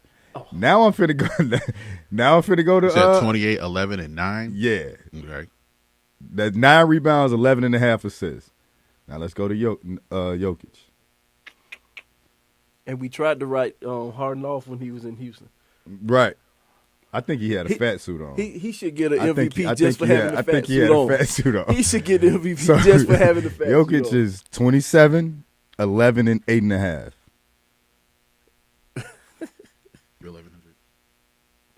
Big man playing, man. But I think I think right now he's the front runner, and James Harden is not far behind. Because let's go to records too. Let's look at records too. Oh, now, mind you, Harden Kai has been there. Yeah, but for the most part, it's been Harden. So Brooklyn is 31-15, game and a half out of first. Philly's still winning, even though Embiid been there. They still winning. They got a team. Doc. Denver is fifth, 27-18. I mean, Denver is fifth in their conference. I think, like, looking at why Jokic is getting the pub is, if y'all want to get into these advanced numbers, right. As far as the win shares per 48 minutes, it's something I don't know the formula for any of that, but I know that's what people want to use when they bring up Jokic, and not that he's not deserving to be an MVP candidate, right? But team success has to matter a little bit. At some point, right? Like at some point, that has to be. So now, and then also, then they gonna start talking about LeBron with team success. Well, then also like LeBron's already out of the running because of how much time he's going to miss. It's over. Embiid's already out of the running, and he may be back in a week or two. So it kind of like, well, who's next in line? I guess it's Jokic and Harden. I don't even know if there is a third person right now. There isn't. Well, Chris Paul. Right, he going to have a few votes just because of his team winning and what it just does overall. Him being an adult. Like, he makes teams better. He literally does that. Yes. Actually, it's exactly what you just said. Being an adult, any team that he goes to. Well, the Suns had no adults. They had no adults. But even before that, right? Like, he went to the Clippers. He was the adult. Yeah. Even when he was drafted by the Hornets, the New Orleans Hornets, he was the adult. The adult. Like, you know what I mean? So, like, that's kind of what he does. He was too grown in L.A. Yeah. He's like, and apparently they didn't like it. No, they didn't. They did not at all. But he was the adult. He went to Houston. He told James Harden, I'm the adult. Like, this is what's going to happen. Hey, we got to get him out of here. But then they got him out of here. He too grown. And now they got everybody out of there. Yeah. So he too grown. Him too grown. Him too grown. What's that that little kid video a couple years ago where I'm the daddy. Like, it was kind of that. So, that's interesting. But I think at this point, like, if we said it right now, and the season isn't as long as, the usual seasons. It's what, 20, 30 games? So, in reality, you only got about 15 games to make a statement to be the MVP. Yeah. So, the next 15 to 20 games are going to determine who is the MVP. And at this point, for me, as Harden, I can hear the things for Jokic. But however, again, team success plays a lot for reporters. And here's something else. James Harden just said it. And now you know what everybody going to start doing? Looking at it. They're going to start paying attention more. Looking at it like, what is like, you know what I'm saying? Now that's the narrative. That's going to be the narrative because that's everywhere now because he said it. Yes, sir. And they're winning. And he's by himself. Kai hasn't played in 2 or 3 games. Kai missed games before. KD ain't played since the season. What did he play? 12 games? 15 games? I think he got hurt in January. Yeah. It's April now. You know what I'm saying? Oh, yeah. So, we'll see. All right. So now let's talk about these buyouts. LaMarcus Aldridge, Andre Drummond got bought out, to a lesser extent. Otto Porter. Where do you think they go? What do y'all think Aldridge is going? Aldridge. A lot of reports are saying Miami. Some people are saying he might go to the Lakers, but I think that's just Laker fans. Laker fans think they can get everybody. It's definitely Lakers talk. The Warriors are a long shot. I don't know if he's really a fit there. I don't think so either. But for the most part, I've been hearing Miami. I feel like Miami going to give him not only the best shot to win, but the best shot to play. Because you can literally put him and Bam out there. Yeah, they can play together. Yeah, you can put them out there, and they can do what they need to do. And also, like, like Bam is you may think he's a power forward. He is a center. Yeah, he is. Aldridge is a power forward. Like he's not a rim protector. He doesn't even like to be down there really. And with that being said, and with them shooting mid-range jumpers, like it's okay. It's not frowned upon like with other teams. Yeah. and with that being said, isn't he a better fit for the Lakers? Because he can spread the floor, but he plays in the post, which I guess for now, like if he came off the bench, because I always feel that LeBron cannot play with a traditional big man. He's never really been able to do that. Anthony Davis is different because he can shoot from outside. He can spread the floor. Where's he gonna fit when they get healthy? That's what I'm saying. Like I don't know where Aldridge fits in.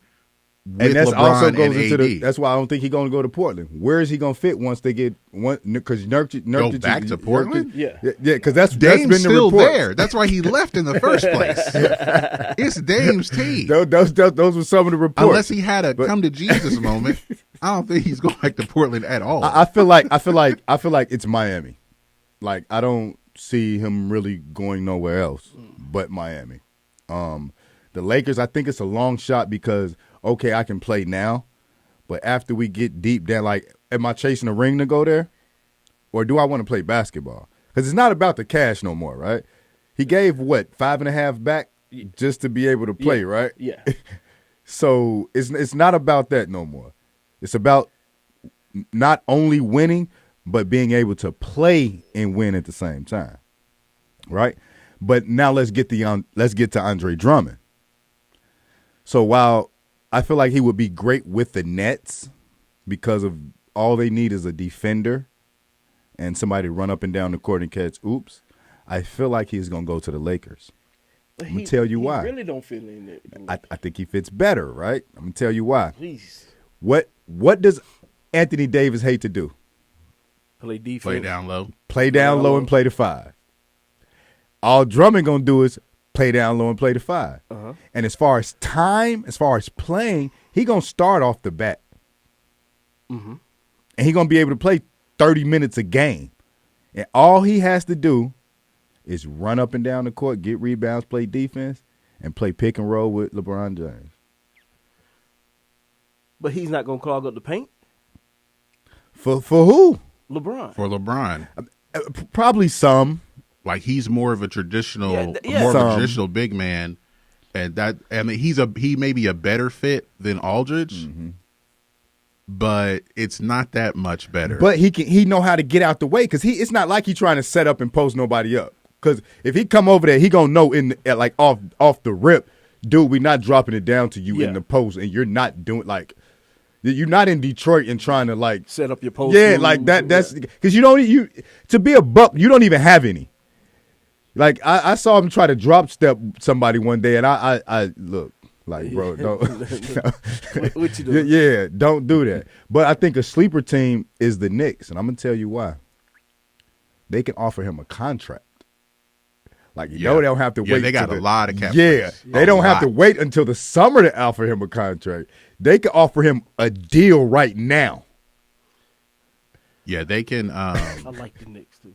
It's they have a lot of cap space. Yeah. So based on service time and so he can get a max deal. I don't think he can get the super max because they don't have his bird rights, but he can get a huge paid. deal. Like he can sign with them and get paid today. But if there's such a concern about winning a championship, and he's only he came to the league when he was 18. And that's what I'm saying. So he's not 26. that old. You know what I'm saying? Like he got time to. Yeah. And the Knicks, if he wants to get back, have a chance to also get back to All-Star form because he's been an All-Star, and kind of play the way he plays, which is getting a lot of garbage buckets, catching alley-oops, and rebounding. Like he is he's led the league in rebounding at least 3 times, a whole bunch of times, if not more. And every time you look up, he got 20 and 20. Yes, right. Every time. Yes. Like he will that, and that's such an underrated. It's an underrated thing. It's an underrated asset of his game. But yeah, a lot of people are saying Lakers.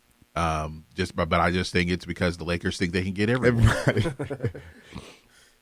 And he is he a Laker type of guy? Like maybe for the rest of the season to catch a ring to say, hey, I got a ring, right? Yeah, but it's not like okay, Andre Drummond looks like he's 70. Yeah, he do. He definitely do. He's not that definitely old. Do.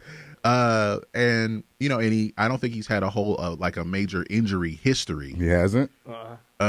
So he's 27, yo. He can still go somewhere. He's 27. Build. He's 27 years old. He's in his prime, so he can. Build, and he got money, so he got another big contract. Yes. He can go build somewhere. He doesn't have to catch on to a championship team. And fast. Guess where he's from? Are you from New York? Mount Vernon. Yeah. I'm going here. I'm gonna go ahead. And the Knicks are hooping. Yes. They hooping. Yes. He can. I mean, he could. And like you said, you mentioned the Nets. He could go there, but could they offer him do they have the money? It would be for this season. It would be for the vet minimum for you to come here. Let's chase this chip. So it's really about what he wants to do right now. Does he want to go somewhere where he will be long term and go there right now, or do I just want to win right now? Let's see if I can get on a deep playoff run and figure that out in the summer. Yeah. Well, Leon Rose looked like he figured it out over there in the Knicks. He didn't jump out there and make no bogus trade or do anything that's going on to mess up anything going forward. So he kind of making it happen. And hiring Tibbs was probably a great move because they if you ain't playing defense, you ain't. Look at Obi. Obi can't even get in. He's out of the rotation. If you don't. I mean, that's just the thing with Tibbs. If you don't play defense, you're not playing. You cannot score all day long. If you don't play defense, yes, sir. And not Obi has looked lost out there. Yes, lost. Yeah. I know early in the season I was like when he was in the preseason I was like, man, he's showing flashes of Amari. Man, he probably got that athleticism, but dude, you got to do some other things, and that's not what he's doing. Last but not least, let's talk about Draymond Green and his statements. Says he's the best defender ever, and no one seems to agree with him. And I agree with them. What makes a great defensive player in the NBA? I agree with them that don't agree with him. Okay, so I'd probably agree that he's probably not the best defender ever. No. I've seen some people didn't even put him in the top 20. I think Unc talked about that. Shay talked about that. Draymond Green, a good defender. Yes, he is.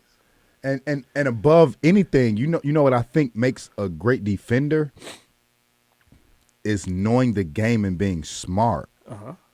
This is what we talked about yesterday. This is what I was saying yesterday, that the mental aspect of playing defense, that is where Draymond is strongest. It's not the physical part of it, because he's an undersized forward. Mm-hmm.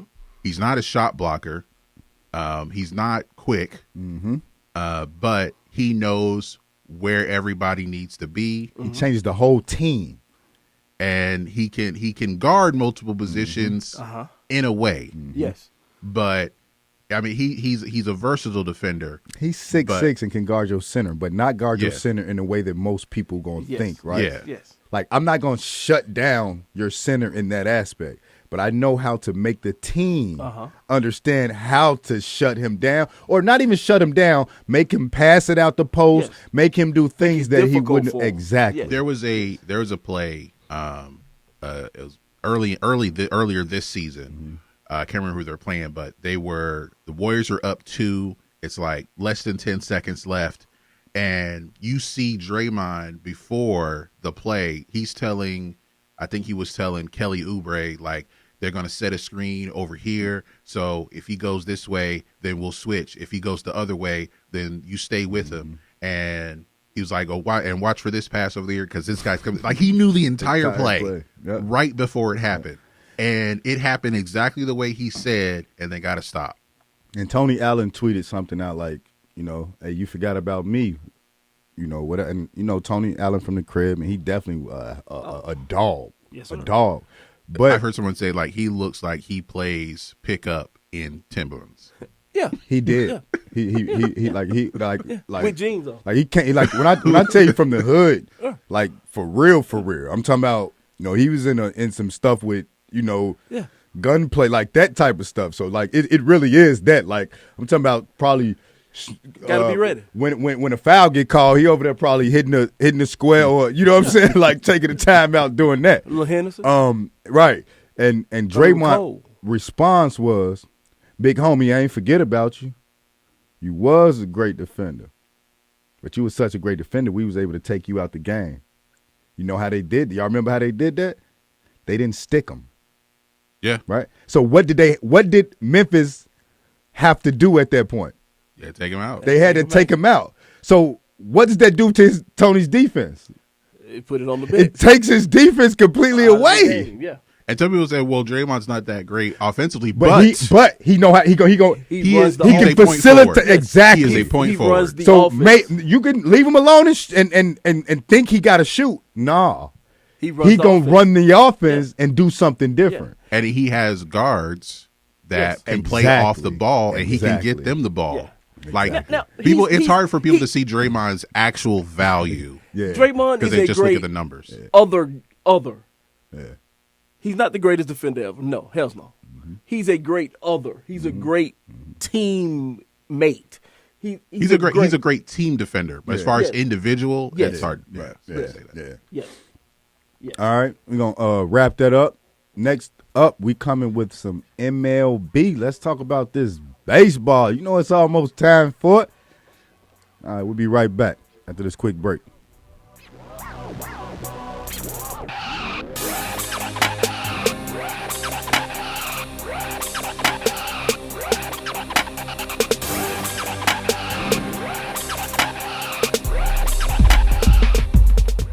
Have you been looking for a radio station that gives you sports? I don't believe it! It's a touchdown! Entertainment? Are you not entertained? And other special interest talk shows? Well, isn't that special? All on one app? Yo, that's dope. What app is that? It's the real 1100 AM app for WWE. Grab it for free in your Google Play or Apple App Store today.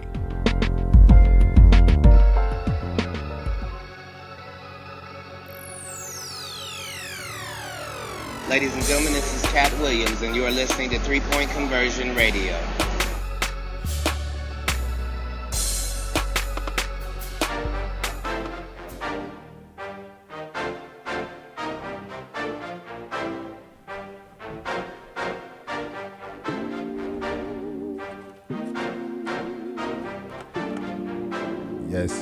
Yes. We are back. And like I said before, it's time to get to some of this baseball. And we got our baseball correspondent, Cortland Griffin, to come up and help us get ready for this baseball season. How you doing, sir? I'm doing great, man. It's nice to be on the show again. Absolutely. We know you know everything that is to know about this baseball. So let's get to these questions, man. After a successful season last year for the Braves, what's your expectations this year? I think they're going to be a really good team. Last year they were a game away from the World Series, but they ran into a pretty solid Dodgers team that we all expected to make the World Series anyway. That Dodgers team is still solid, but I think the Braves are still that team. They signed Charlie Morton to be one of their frontline starters in the pitcher rotation. He's an ace. And he pretty much gives them what they were missing last year, which I think was pitching.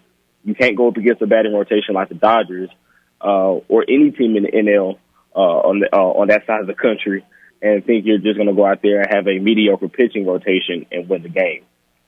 So Charlie Morton gives them that. He fortifies that. You also bring back Marcell Ozuna, Adam Duvall, who hit 16 home runs last year. And then they also brought Jack Mayfield, who played multiple positions in the infield with the Astros last year, who we all know were also very close to the World Series.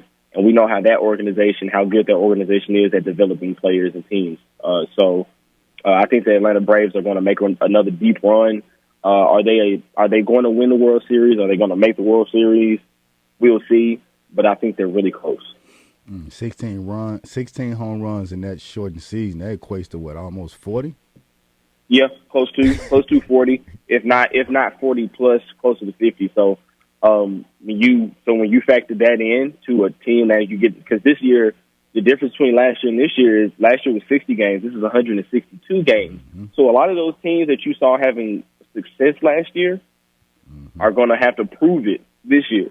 And so we're going to see how the Dodgers, how that lineup, how they last. Because injuries do happen throughout the year. You see pitchers go down every year. So, but with this, like I said, the Braves have done a very good job over the years. One thing that they have done a great job is, and that training staff down in Atlanta has done, is keep that team fairly healthy. And if they can stay healthy with the talent that they had, and if they can equate to the success from 2020 over to 2021, this could be a very good and productive year, and you could see a World Series delivered to Atlanta. Now, what team you think has improved the most in the offseason? I would have to say the New York Mets. And as much as it pains me to say that, like as an analyst, you have to look at what the Mets did in the offseason. Signing Francisco Lindor and then also Carlos Carrasco was huge, as well as bringing in names like Trevor May, James McCann, Jonathan Villar, Aaron Luke. That team went from the likable losers to, a team that can make a deep playoff run in the National League. So look for them and watch them. And I've been beating the table in all the MLB circles. I've been beating the table since they signed Francisco Lindor and telling people this is one of the deepest teams in not just the National League, in the MLB. The Mets have it. They have the talent. The only thing that they have to do now is put it on the diamond, keep it healthy, and show us what they are on paper. Just like last year, like I said, I hate to keep bringing up the Dodgers, but people were like, man, the Dodgers, they look great on paper. You didn't know what they were until they went to the diamond and they actually put it, into action. The Mets look great on paper. Okay, they improved the most on paper.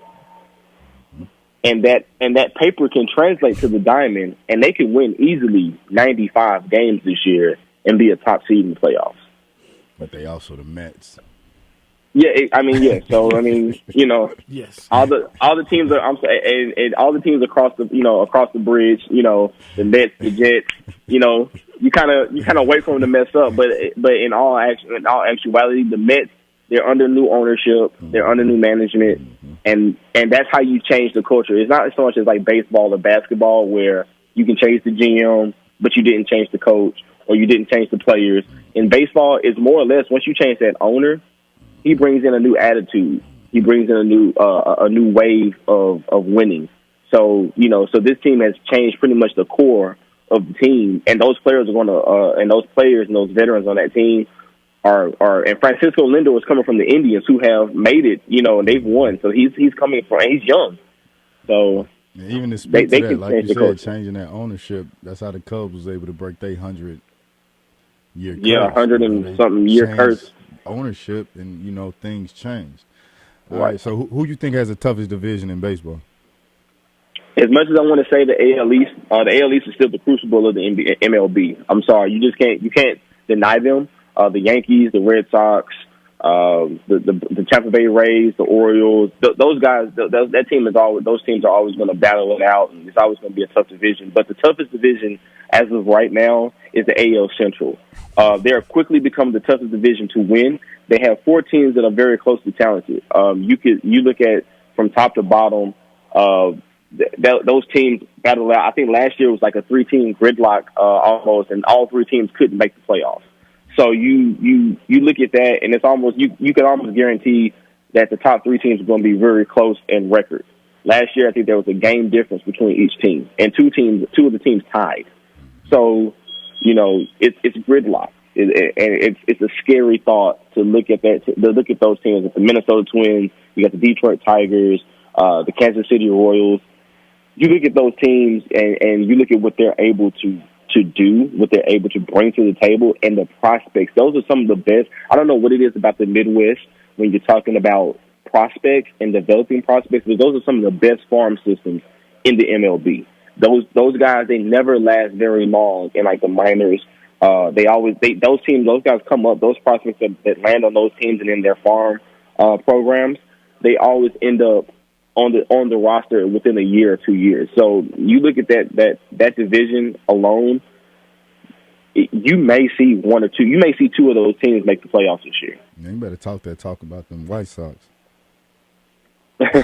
Hey, prospects. Believe it or not, like I said, like this is baseball is one of the most interesting sports because prospects make your roster. It's not like in the ML, like in the NBA or the NFL or even other sports where you get a rookie, you can kind of send him for a year and he can kind of develop under a veteran. It's not like that. These guys are expected to come in. You're not expected to play when you're 19, 20, 21. You're expected to come in at 25 and be off already. You know, you're coming out of college and you're like, all right, cool. Like I'm the best pitcher in the country, but everybody can pitch and everybody can hit. What can you do that sets you apart? And you have time to develop that. Absolutely. So, now, real quick, which teams you have in the World Series? The Dodgers and the Astros. And the Astros are going to surprise some people, but let me tell you why the Astros are going to be there. I want as much as I want to put the Yankees there, as much as I want to put the Rays back in the big dance. Neither has the playoff experience Houston has. Houston is returning almost 95% of their roster from last year, give or take a couple of players. So you look at that, and then they're healthy. They're also mentally clear because they're a year removed from the cheating allegations. So, and last year, with the cheating allegations looming over them, they were a series away from making the World Series. And you don't think the Astros would have pushed the Dodgers? And we saw what the Rays were able to do, and with how the Rays were able to push the Dodgers. And then we also saw the Atlanta Braves able to push the Dodgers. The Astros are one of the best defensive teams in the MLB. They have some of the best bats in the MLB. Their infield is very good. Their outfield can pretty much control the game. And then you get that cohesiveness where they all know each other. They have the chemistry, and they have had a year with all those new guys that came in last year, have had a year to be with the team, and now have a playoff run up under their belts. This team can easily see a trip to the World Series again. And then the Dodgers are still the Dodgers. Mookie Betts is still Mookie Betts. That batting rotation is still that batting rotation from last year, and that pitching bullpen is still the pitching bullpen that you saw last year. There's no reason to believe that they don't make it back. Absolutely. Thank you, Cortland. We definitely going to have you on again soon. We know the MLB season is starting this week, so it's definitely going to be a busy and crazy week. We got more sports to watch, man. Appreciate you. I appreciate you guys. All right. And we'll be right back. Take a quick break. Be right back.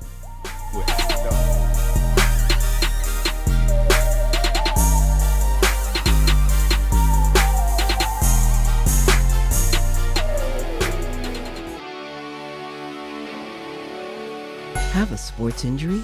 Need to see an orthopedic doctor? Ortho Atlanta is one of Metro Atlanta's largest orthopedic and sports medicine practices, providing orthopedic and sports medicine care for the whole family. With 37 physicians and 14 offices, the practice provides the highest level of care for injury of muscles, joints, bones, and spine. Ortho Atlanta offers convenient access to a full range of musculoskeletal surgeons and specialists. Ortho Atlanta also offers on-site physical therapy, pain management care, MRI imaging, and workers' compensation care. The Ortho Atlanta surgery centers in Austell and Fayetteville provide cost-effective, same-day surgical procedures in an accredited outpatient center. Hip, knee, shoulder, back pain? Ortho Atlanta has you covered with specialists in all areas. Same-day appointments, orthopedic care for the whole family. Ortho Atlanta, Atlanta's choice for orthopedic and sports medicine care. Learn more at www.orthoatlanta.com.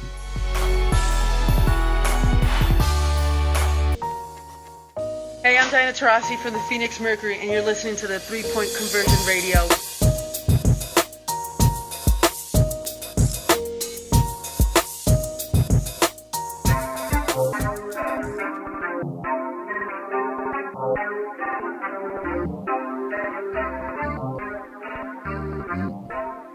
Welcome back. Y'all know what time it is, man. It's time to bring family to the show so we can talk about all these injuries and what's been going on. Welcome. Dr. Fowler, how you doing today? Doing well, fellas. How you guys doing? Pretty good, cousin Doc. How you? Oh, hanging out. Yeah, absolutely. So let's get right to it, man, because I felt a big injury this week, man. White Sox left fielder Eloy Jimenez has suffered a ruptured pectoral and is expected to miss 5 to 6 months. Ooh. Like, how does that happen? Like, is there anything that can cause this injury, and what does the rehab look like? And even once he comes back, how does that affect his power? And like this kid is on his way. Not was on his way. He's on his way.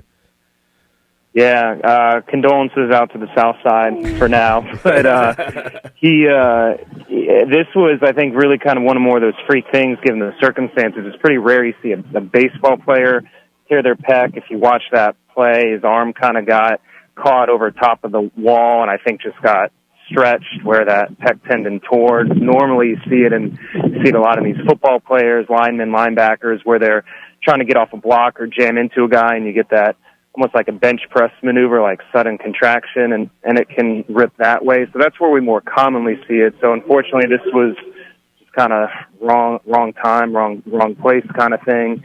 And it, like you said, it'll probably be 5 to 6 months full recovery, 6 weeks just to kind of heal. Probably by 3 months, has good motion, but then another 2 to 3 months to build his strength back. So yeah, by that 6-month time frame, he should be good and should have most of his power back, but it's going to take some time. All right, Doc, LaMelo Ball has a fractured wrist. He's expected to miss the rest of the season. And what I found interesting is that after the injury, he went for a second opinion, and I wanted to the second opinion confirmed the injury. And I want to know, from your perspective as a doctor, how do you personally handle that when any patient or an athlete asks for a second opinion? Is it as if they don't believe you, when you show the X-ray, or is it more, or is it something else that would lead to them getting a second opinion? Of course. No, and I think, like, joking aside, I mean, there are some doctors I feel like that might be offended if someone gets a second opinion, just like, oh yeah, you don't believe me? Why are you seeing me if you don't value my opinion? But I think in general it's a good thing, especially on the pro level where there's so much money involved, and a lot of times the agents unfortunately play a big role in that. The agents a lot of times have relationships with other doctors, and they want them to see someone outside the team doctor just so that there's no conflict of interest between putting the team first versus putting the player first. So I, in general, always think it's a good thing to get a second opinion. I personally don't take offense in those situations. Even with everyday patients, I kind of sometimes say if it's a complicated situation and there are several avenues you can go for treatment, I say, hey, I know a couple other people if you want to meet with someone and just go through some other options so you feel comfortable talking to more than one person and getting all the information you can. I see nothing wrong with that, and certainly, like I said, at the pro level, when the financial stakes and everything else is there too, I always think it's a good thing. So definitely not. So I want to actually double back on that because I think, yesterday I think I read after going in and looking at the wrist, it's a possibility that he may be back this year. Like, how often does that happen? I guess if you're talking about like a new trajectory on treatment, some of it depends on what are you doing in some of these cases, and I'm kind of going outside the box. Someone like Tua, for example, when he had his ankle surgery for the ligament damage, a lot of people would have treated that non-operatively, but they intentionally did surgery on him to strengthen it so he could get back faster. So sometimes when you change the treatment options, it can speed up the healing or recovery, but you also have to weigh that against, putting someone through a surgery or not and taking on that risk. So I think that's sometimes something that you're kind of weighing between multiple visits and opinions from other doctors too.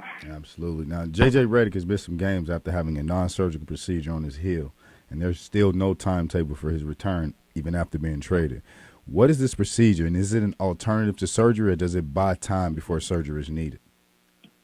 Yeah, so my best understanding or guess, so when they're saying the heel, my guess is it's actually kind of where the Achilles tendon attaches to the heel bone, the calcaneus. So he has probably an insertional Achilles tendonitis on the bone. Some people have it more in the tendon. We kind of talked about that with Cam Reddish, I think, a couple weeks ago. But in his case, it's probably where the tendon's attaching to the bone. So they probably did like a biologic stem cell, like PRP type injection to put healing factors there and try to get it to essentially get rid of the inflammation and heal back stronger, faster. Ultimately, if it doesn't work, then yeah, sometimes you do have to consider a surgery if the tendon's chronically irritated and go in and shave down some of the bone and reattach the tendon. That's kind of what John Wall had done. And you saw he actually then had some complications and retore it. So obviously there's risks anytime you go the surgery route, which I think is why they're trying to go the non-surgical route, fingers crossed, and see what they can get back. Down in the classic city of Athens, Georgia, George Pickens tore his ACL. There's no timetable for the return. When these injuries happen, some athletes have surgery right away, and then some wait weeks before having the surgery. Is there a reason why there's a delay? And is it because of the availability of the surgery? I mean, and sometimes I guess if you're going to one of those big wig James Andrews or kind of guys that all the pros go to, certainly they have busy schedules, but anytime it's a big athlete, they're going to make accommodations, whether it's canceling a clinic or, working through a lunch break or staying late, they'll get them on. So I wouldn't say it's typically the availability of the surgeon per se, but especially with the ACL, it kind of depends a little bit on what else is going on. Or besides the ACL, if someone has like meniscus damage or other ligaments, sometimes it's more important to fix the other things just to make sure everything heals right, as opposed if it's just the ACL alone, like in the case, I think, of Saquon Barkley, where he ended up waiting 7 weeks to do his. There's some argument that if you actually rehab the knee before the surgery, get the swelling down, build all your strength back, and almost feel like you're close to normal, then you can actually hit the ground running faster with your therapy and rehab afterwards. So I think that's kind of what you're weighing. Sometimes if there's more than just the ACL, you're almost obligated to get in there quicker. But if it's primarily the ACL, then sometimes you wait, try to get them, in a better place where they'll be able to rehab faster once you do the surgery. Absolutely, absolutely. Again, we're here with Dr. Fowler, Dr. Donald Fowler III. Well, we definitely appreciate you, man. Again, appreciate you being family, always on point and always being there for us. You definitely have a great day and a great weekend, all right? Hey, you guys too. Be safe. I'll talk to you soon. Good one, dog. All right. We're going to take a quick break, and we'll be right back to wrap it up.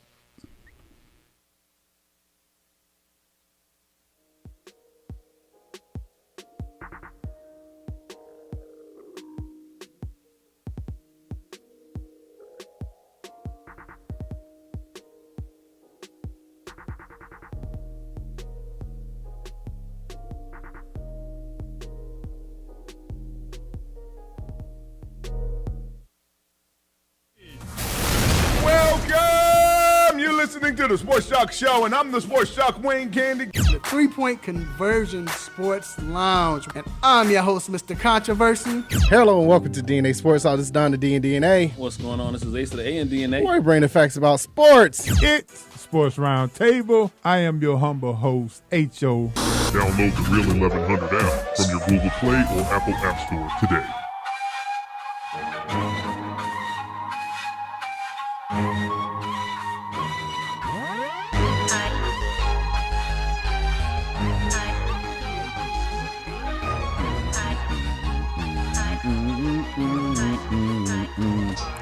So we only got a little bit of time left, man. I just want to, chop it up with you a little bit, G. We know how basketball did the bubble last year, and it worked. I know we almost coming up to the end of it. How do you think overall it's kind of worked out for the NBA throughout the year?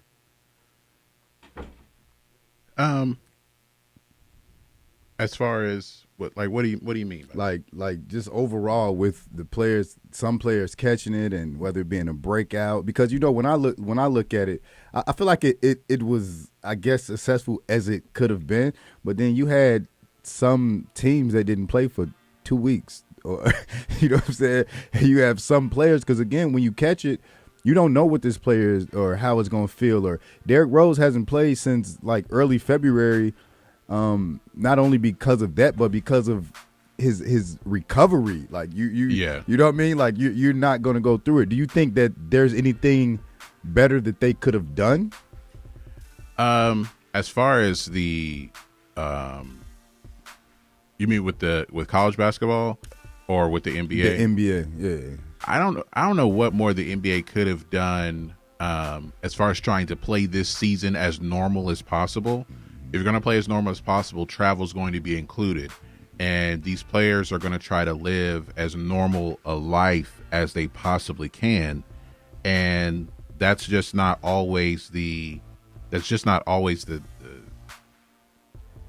it's hard to do. I mean, everyone has to make an adjustment. Everybody. And some people try to do, what they used to do. Everyone has to make an adjustment, and some players still got it. That's what I was going to say. Like, could you imagine being a player and not being like, because you're in this season, you can't do anything. Like nothing. Like you go to the hotel, you got to stay there. You can't go out to eat. You can't go get a snack at the gas station. You can't. You can't go buy those shoes. You can't go shopping. You can't go to the store. Like it's a huge adjustment for everybody, and some players, they have a privilege of sorts, because us as just regular folk, as Americans, right? We barely was able to stay in the crib for a few months. Like it was like 3-4 months, and we were going nuts, right? Like, so they had to extend that to. Because after the season, they going to Tokyo, right? Right, it's Olympics after that, right? Yeah, and then like it's going to be like harsh for that, because once the Olympics start, the playoffs may still be going on, and the USA, they want to have at least a camp with that's why like you saw the list of like 50 people, like these are the finalists, like out of 50, right. That still sounds like tryouts because they don't know what it's going to be, right? Like this dude might be in the finals. Like we don't know if he's going to be able to get over here, or what if this dude gets sick, or what if, you know what I mean? So it's definitely going to be a stretch. But I mean, like you say, I think they've done the best they can do. Hopefully going forward, he can get back to a regular, not only basketball season, but baseball, football, and just overall us as Americans, and just hopefully we can get back to it. And I'm sure that we will, hopefully by the end of the summer. Yeah, it's best we can hope for. Yeah, it's been a long year, man. It's been a real long year. And just everybody, stay sane with that, man, and stay focused. But, you hear the music. When that music comes, you know what time it is. It's time to get to wrapping it up. I want to thank everybody that tuned in, not only this week, but every week that we're always doing it. I want to thank family and friends. Definitely want to thank Mr. Controversy. I know you're not here, but I'm sure you're listening, and you'll be here next week, man. I was able to hold it down with the help of Rick, and definitely the best engineer in the world. Definitely got to thank G for making it always happen, being perfect with everything that we do. And again, I just want to thank everybody for being here, doing what they need to do, making everything happen. Stay safe. It's a beautiful day in Atlanta today. It's going to be a great weekend. Sorry, crash again. It's cool. Crash again, man. It's cool. And overall, just everybody be safe, man, and enjoy your weekend, and thanks for tuning in. We out. You just got done listening to the 3-Point Conversion Sports Lounge. Be sure to follow us on our Instagram, Twitter, and Facebook accounts at The 3-Point Conversion. And also make sure you check out our website, the3pointconversion.com. Be sure to follow us live and listen every Saturday morning at 10 a.m. Eastern.